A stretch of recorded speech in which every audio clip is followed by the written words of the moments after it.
Hi everyone, thank you for tuning in. This is episode 12. I've got my dry erase board off to the side to where I'm not referencing throughout this video. One of my goals from requests you all have made is to start posting these videos as an audio podcast. So I'm looking for a platform to do so. So if you have suggestions, please let me know in the comments. Something like YouTube. That's a place where lots of different people post podcasts that you can search and browse and all that kind of stuff. I don't know a whole lot about that, so I need to learn more, so I'll start with y'all just telling me where to look.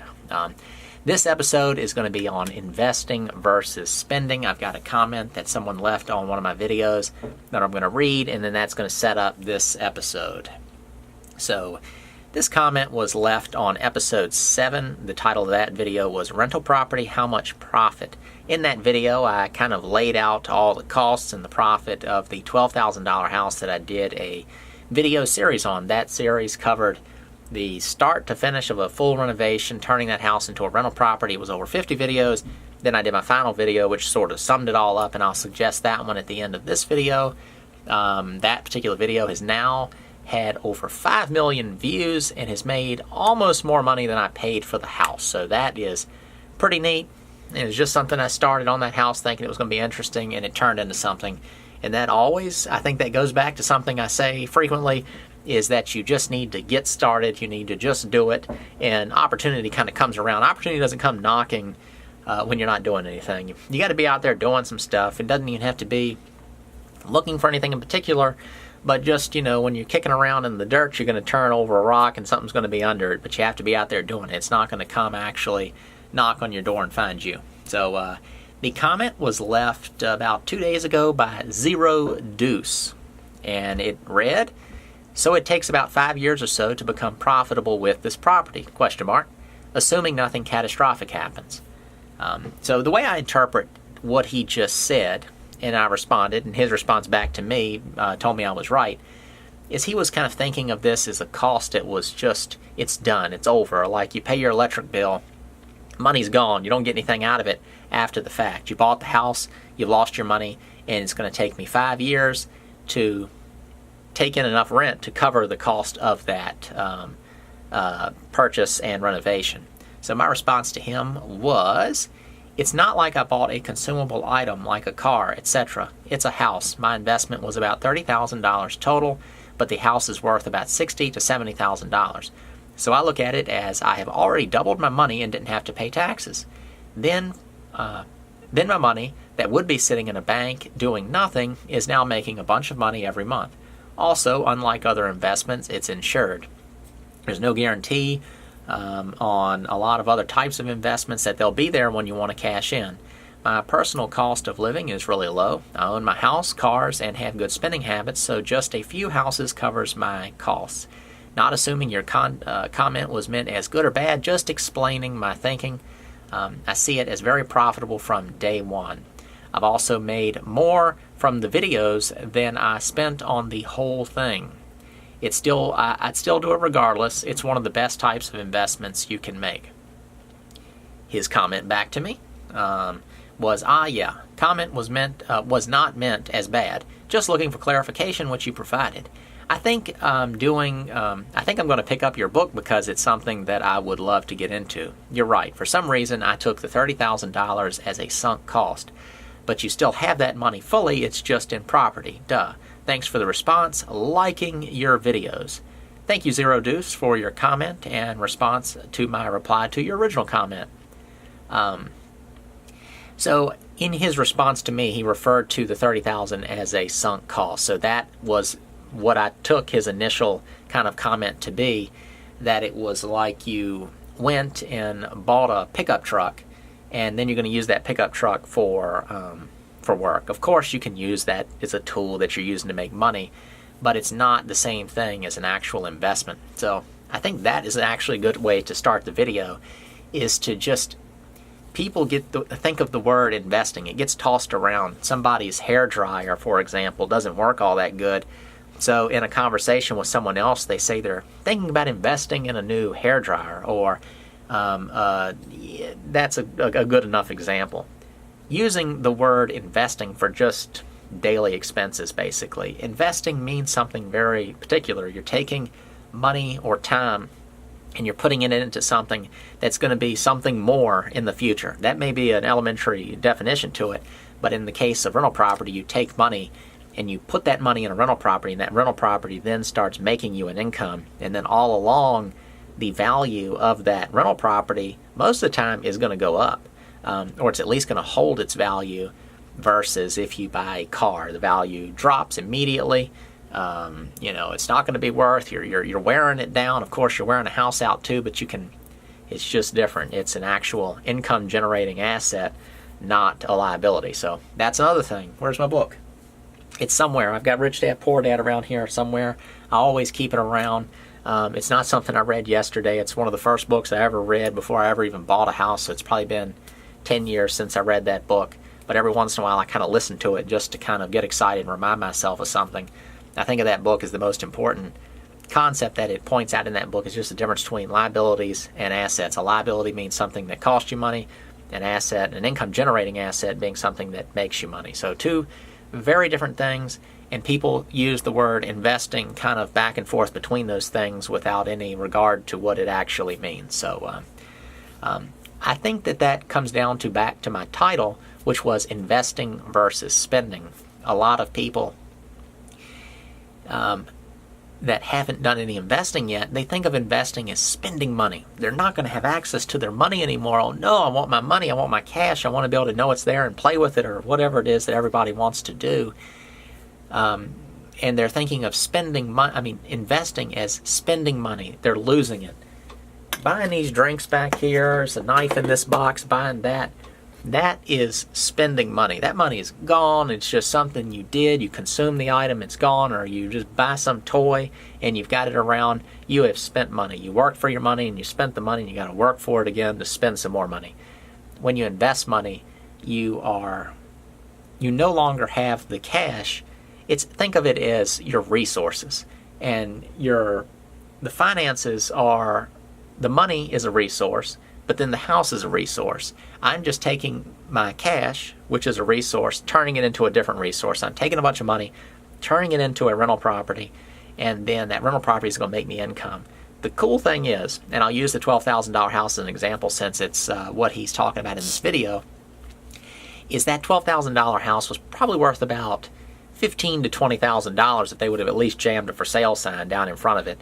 But the seller of the house, I actually bought it from a wholesaler. He just didn't go through all that much effort, and he had a limited amount of time to get the whole deal done, so he had to just go for a really quick price. I think he made a few $1,000s on it at most, and he got in, he got out, he got some quick, easy money.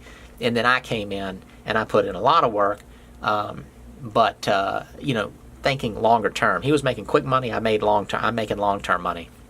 In the case of purchasing that house, I'm thinking $15,000 to $20,000 is how much it would have sold for. Potentially more if the right person would have come along, if they would have just cleaned it up a little bit before people looked at it. So right off the bat, me paying $12,000, let's just say it's worth $15,000. In my head, I made $3,000 because I've got a $3,000 deal on that house. Then I spent about $30,000 total to buy it and then renovate it. It was $12,000 to buy it and about $15,000 to renovate it. I just call that $30,000. So as soon as it's done and I've got the permit is signed off and someone can move into it, at that point I could sell it if I want, and that house would probably sell for $60,000 or $70,000. So as soon as I'm done, I have doubled or more than doubled my money.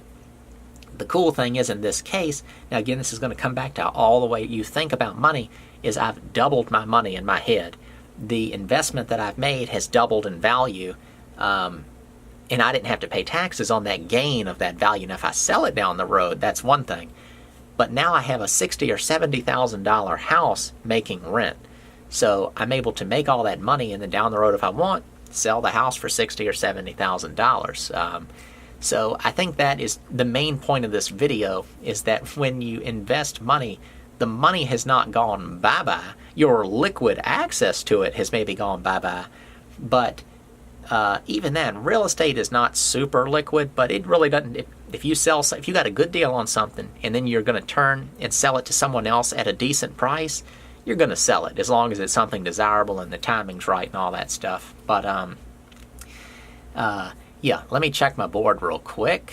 see, money into the house. So yeah, you're turning your money into a house. My $12,000 was worth 15 or 20 right off the bat. Then $30,000 investment, that's worth about $60,000. So in my mind, I'm doubling my money. And think of this versus just saving your money. So somebody who just is nervous to invest because in their head they're thinking about it, well, it'll be 5 years off before I make any money. They're thinking about, again, that the money's gone and that you have to get the money back to even get to zero, to where that next dollar you make is considered a profit. I look at this as, I had the money. What are you going to do with it? If you don't do this, you're going to invest in something else. So the money's gone, in terms of this commenter's sort of original way of thinking about it. Something like the real estate, it is sort of, I consider, a low-cost, high-value investment, meaning I don't really have that much in it for how much it's going to make back. And you can look at that other video that this person's commenting on if you want to learn more about how much I'm actually making, the costs that go into it, the time that goes into it, and all that. If it's just sitting in a savings account, let's just say it's even a good savings account, when it comes back to when you consider inflation occurring, if you're just going to hold money for a long time, and then the fact that it's sort of a lost opportunity, each month that I'm renting this house, I think it's about $480 is what the profit turns out to be. It rents for $600, but then, after all costs, I get about $400 something. I can't remember what it is at the moment. So that's that much money that you're losing a month. If it's sitting in a bank account, let's just say you have $30,000 in a bank account, you are not making $400, $500 a month on interest. You're not making anything close to that. You won't even notice the interest in there unless you have a very even number in your bank account. There are certain bank accounts I've seen that are like 3% or something like that, but I'm making like 20-some percent return on these investments, which is getting pretty big. Now, that's not super common because of the price, and then the rent's still decent in these areas, but you can't boil everything down to each individual thing. You got to think bigger picture. You do this one and you move on. That's another thing that someone else in a comment recently asked me. They said, why would you get into doing houses when you could be just continuing your table business? I got my computer right here. Let me scroll up and we'll take a look at that comment. Give me just a second. Here it is. So this person asked several questions. This was Sam DiFabio. And let me look for his question real quick. What made you start buying houses when you had a table business? And again, most of you have probably seen it, but I did a video called Job versus Passive Income. That basically answers that question. But I told him, and I answered it, and I didn't mean this in a sarcastic way, but it was just to kind of create a visual. I said, make a table, get paid. Make a table, get paid. Make a table, get paid. And then I switched to rental properties. And getting paid in this means rent. Renovate a house, get paid. Renovate a house, getting paid for 2 houses. Renovate a house, getting paid for 3 houses, and so on. Meaning that you do the work, the profits continue. Repeat that, the profits are continuing for more things. Repeat it, even more things.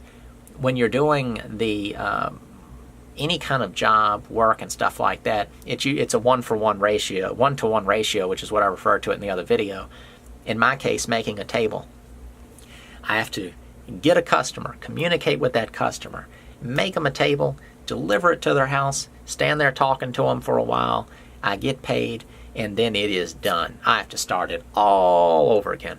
Now, each one of those transactions or situations that I go through to have that whole thing go through, that does build the business on some level. Some sales are worth more than others. I don't just mean financially. I mean, you make a table for the right person. There's someone who runs their mouth about everything that they have, and they really are happy with it and all that. They have lots of guests. You could end up with 10 sales from one table. Then you've got the next person that doesn't ever have any people over. They are very private and so on. It's just one sale. You can't really anticipate that, but I can anticipate rent. I know roughly how much I find houses for. I know how much I'm going to make. I know how much time, what kind of costs go into it, and so forth. So I don't know why I got off topic talking about that. I just thought that was another good question that someone asked. Let me regroup and I'll be right back. To recap the main topic of this video, you need to kind of distinguish the difference between investing and spending to where you're not kind of thinking of them in the same terms. You don't need to be afraid to invest your money because you're not losing that money. You're basically taking cash, which is vulnerable to certain things such as I need to spend this money on X, inflation, the lost opportunity of not investing, and going ahead and putting it into something that holds its value or something that will grow in value, and then you can sell it down the road and hopefully be an income generating asset, not just be something like buying gold, because that is only going to, that's the difference between just I don't know what you call it, a store of value, a regular asset versus an income generating asset. Gold only makes you money when you sell it and if it's worth more than when you buy it. Real estate, you could buy real estate for more than you end up selling it for and make a pile of money on it all along in the form of rent. So you're getting money in from it all the time. It is income generating, making you some sort of passive income. In the case of rental property, it has tax advantages as well, and I talk about that in the job versus passive income video. There was one other thing that in that comment responding back to Zero Deuce, I talked about the fact that I made more in that video series than I spent on the entire cost of buying the house and to renovate it with my YouTube stuff. So as most of you know, YouTube is a monetized platform, and once you get to a certain point, and if you want to, and you follow all the rules, you can monetize your videos, and that's when you see commercials popping up like throughout this video. In the case of this channel, I'm making about $7 a day off of it. I'm not posting a whole lot. It's just more something I'm doing for fun. I spent about an hour and a half last night trying to film this video, and nothing ever happened. And then today I'm doing it again. It's in the middle of the day, and I'm going to sit here probably for about 6 or 7 hours after this, editing other videos, editing this video, and filming a few others, hopefully, if all goes well. So when I responded to Zero Deuce, and I mentioned that whole part about the making money off the videos, I had another person, give me a second, and I thought I would address this because I hope not that many people are getting confused by this. I don't see what's confusing about it, or even really what the main point of this person saying it was. This isn't to defend myself, but it's just, I think so many people, they are wondering what it is that they need to know.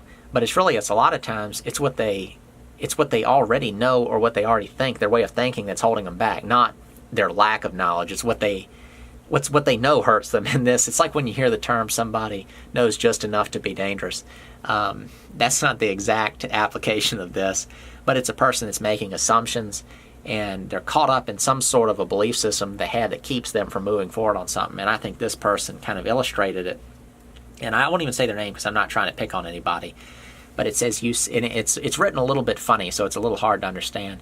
You said something that struck me as kind of odd, that a viewer had asked you how much you make or how much you're worth. And I can recall, I think they meant to say, I can't recall if you said or answered it, but the way you addressed it told me that you didn't, and that's understandable, but I do feel like you should have to give a breakdown of your first couple of houses so that people can get a better understanding of what they could be getting into. The reason I say this is that you use your underpriced houses as clickbait almost, and it could cause someone who doesn't know much about houses and construction to get way in deep.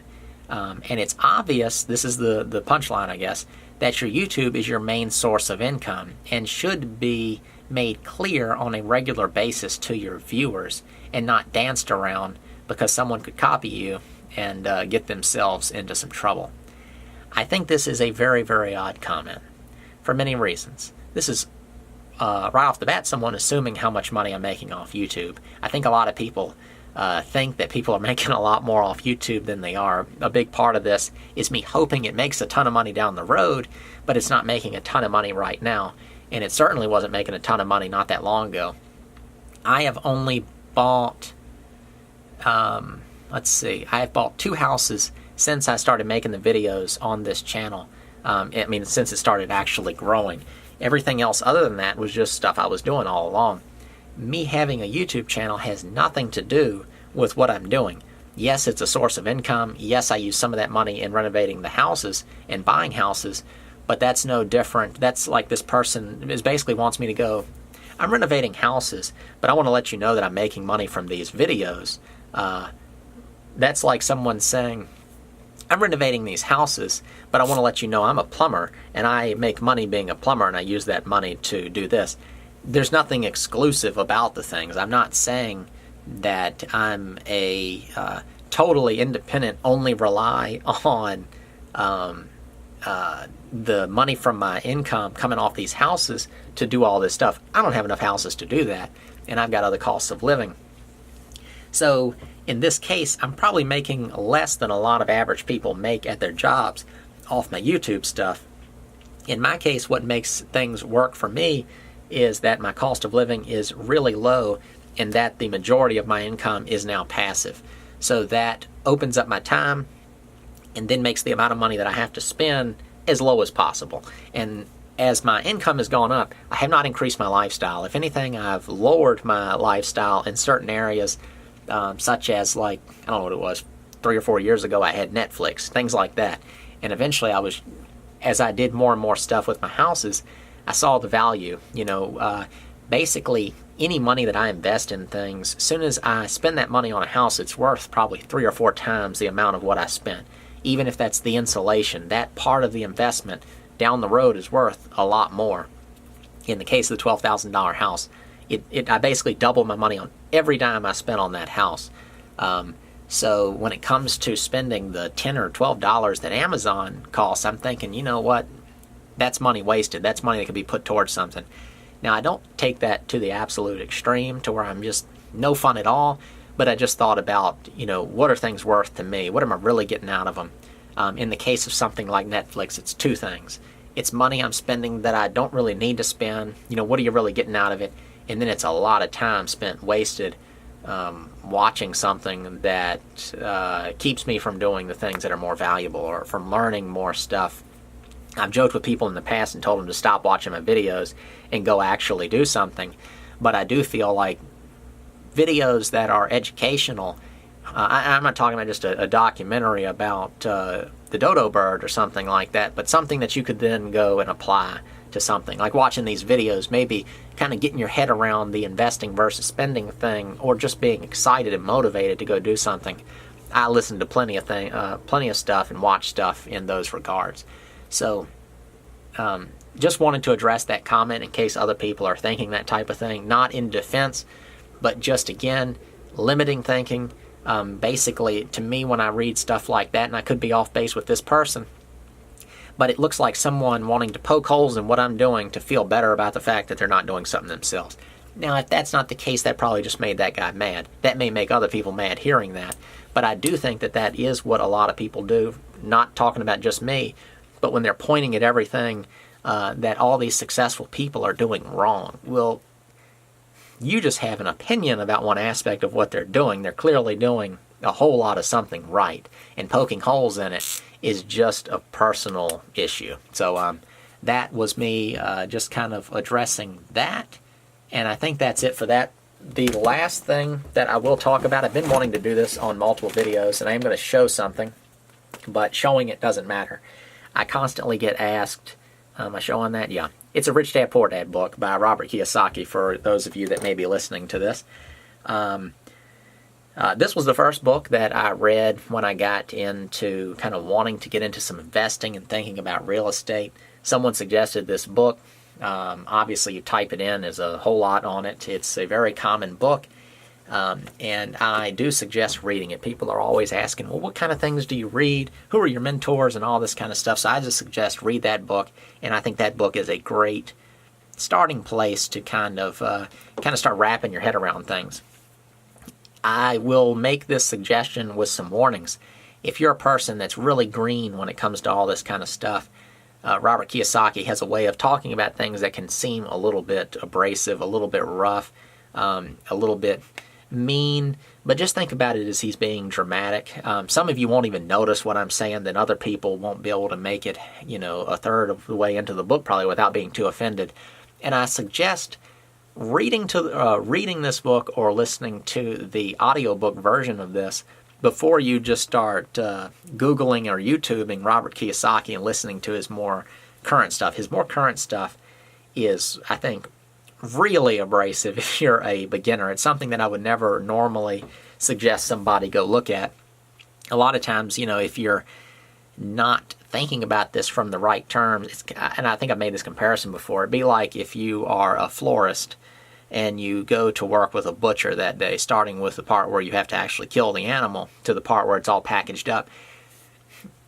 Your take on it and the butcher's take on it are two very different things, but you both just had the same experience. So you have to kind of get involved in this type of stuff before you can understand it, because you'll be interpreting things from an ignorant point of view if you don't have some base level of knowledge. So that's why I say read the book first, because it's I think it's a pretty straightforward book. There's not a lot of extra fluff in it, and he kind of boils it all down in the rich dad, poor dad concept of the book. And even if none of that is in there true, it was a complete lie. I'm sure there's some stuff that's exaggerated in there. He sets it up to where he's basically telling you what you're doing and thinking wrong, but he's sort of talking about it as if he's talking about his rich dad and his poor dad. So it's I think a very good way to sort of ease into all this without feeling like a total dummy. Now, when I read this book, I was probably 21 or 22 years old. I'm 32 right now, so somewhere around there when I first found out about the book and I read it. And at this time, I think that was the first book that I ever actually read. I had, supposed to read other books, but I never did it. I cliff noted things and all that kind of stuff. I read this book pretty much nonstop until it was done. And the book, I can't really get into it. I don't want any sort of weird copyright stuff, but it's got all kinds of cool diagrams and stuff in it that explains cash flow and assets versus liabilities. And pretty much those two things, if you can just grasp hold of what those things mean, you will figure everything else out. Most people just don't get the concept. For example, people calling the house they live in an asset. Tell me how that's an asset. Tell me how that's going to make you money on an ongoing basis. What it really means is you're paying property taxes, insurance, you need a new roof, something happens, you need a new water heater, all that kind of stuff. A rental property, it has all that as well, but it's making you money every month. It's a business. You are making a certain amount of money. You have overhead. It's, all that kind of stuff. So I highly recommend that book. I will put an Amazon affiliates link in the description below. If you buy it, I'll get about 25 cents or so. And then any other shopping you do while on Amazon, I'll get a cut of that as well. So all that is an option too for financial stuff. I'm not going to hide from any kind of money stuff on this channel. I run ads. I'll put links in the description. This is all different stuff that you can duplicate yourself, build a channel, make some videos, make some sort of content, post some stuff, and make some money. And what I really get a kick out of all this stuff is the fact that I'm able to make money from all of you basically without costing y'all any extra money. So if you bought this book, you're going to buy this book and get something out of it. You're buying it from Amazon. It has nothing to do with me except for I have that affiliates account. So they will then pay me. In the case of buying my ebook, you can buy my ebook, you get something back. When you watch my videos, you watch an ad or you skip the ad or whatever, but I make money back. I like that the way I'm making money is always someone getting something in return versus setting something up like Patreon or a way for people to donate money. Of course, they're getting something out of the videos, but I like that I'm setting stuff up in a way that someone doesn't have to go out of their way to kind of fund what I'm doing. And I'm also just like what I'm doing. This stuff here, especially like on this channel, it's not making enough money to be, justified time-wise. It's just something I like doing, and I'm going to see where it goes. I guess that's it. I think this video may be a little weak. What are we at? 15 minutes on this one. The other one was about 15 minutes. This will be about a half-hour video. It was just the main topic, investing versus spending. It's just one of those things that I've been kind of wanting to talk about, and then this comment kind of set me off in that direction. If you are new to this channel, check out my other channel, Homemade Home. I'm currently doing a renovation on a $9,000 house, and if you're curious about how to buy houses that cheap or find cheap houses, cheap being whatever cheap means in your area, you can check out my ebook. It is a PDF as well as for sale on Amazon. You can check the link below. It'll go to my website and have two different options for purchasing it. It's $4.99. It's a quick read. Check out the reviews on Amazon to see if it's something you think would be a good fit for you. I think a lot of people have gotten a lot out of it. $4.99 is a very inexpensive way to learn all of what I learned in buying about 5 or 6 houses that are used as examples in that book. Check out the other videos on this channel. I think that's about it. Thank you for watching. Let me know what your different ideas for future videos are. Ask me questions, and then I'll go through them and hopefully be able to make a video based off of those questions, and I'll let people know who you are. Like I said, old Zero Deuce or whatever the name was. All right, thank y'all. See you next time.